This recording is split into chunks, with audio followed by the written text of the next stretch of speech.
ইঁচো চিংড়ি দিয়ে তার স্বাদ হয় অতুলনীয়। তাও আবার সেটা যদি হয় অনুষ্ঠান বাড়ির স্টাইলে, তাহলে তো কোনো কথাই নেই।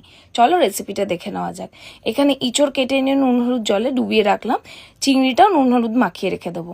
জলের মধ্যে নুন হলুদ দিয়ে প্রথমে ইঁচড়টা দিয়ে তারপর আলু দিয়ে ভালো করে সেদ্ধ করে নিতে হবে, এবং ইঁচড়টা একটু হাফ সেদ্ধ রাখতে হবে যাতে পরে ভাজলে ভেঙে না যায়। সব কিছু এক এক করে ভেজে তুলে নিতে হবে, ইঁচড়, চিংড়ি, আলু। এরপর তেলের মধ্যে গোটা জিরে, শুকনো লঙ্কা, চিনি, গোটা গরম মশলা সব কিছু ফোড়ন দিয়ে পেঁয়াজ আদা রসুন বাটা দিয়ে খুব ভালো করে কষিয়ে নেব। সঙ্গে একটা বড় সাইজের টমেটো দেবো, নুন দেবো, হলুদ, জিরে, ধনে গুঁড়ো, লঙ্কা গুঁড়ো, কাশ্মীরি রেড চিলি পাউডার, কাঁচা লঙ্কা, এই সব কিছু দিয়ে মশলাটা ভালো করে কষিয়ে নিতে হবে। এরপরে প্রথমে দিয়ে দেবো ইঁচড়, তারপরে দিয়ে দেবো চিংড়ি। খানিকটা জল দিয়ে ভালো করে ফুটতে দিয়ে ওপর থেকে আলুটা দিয়ে ভালো করে ইঁচড়টা নরম হওয়া অবধি রান্না করব। আলুটা আগেই সেদ্ধ হয়ে গেছিলো।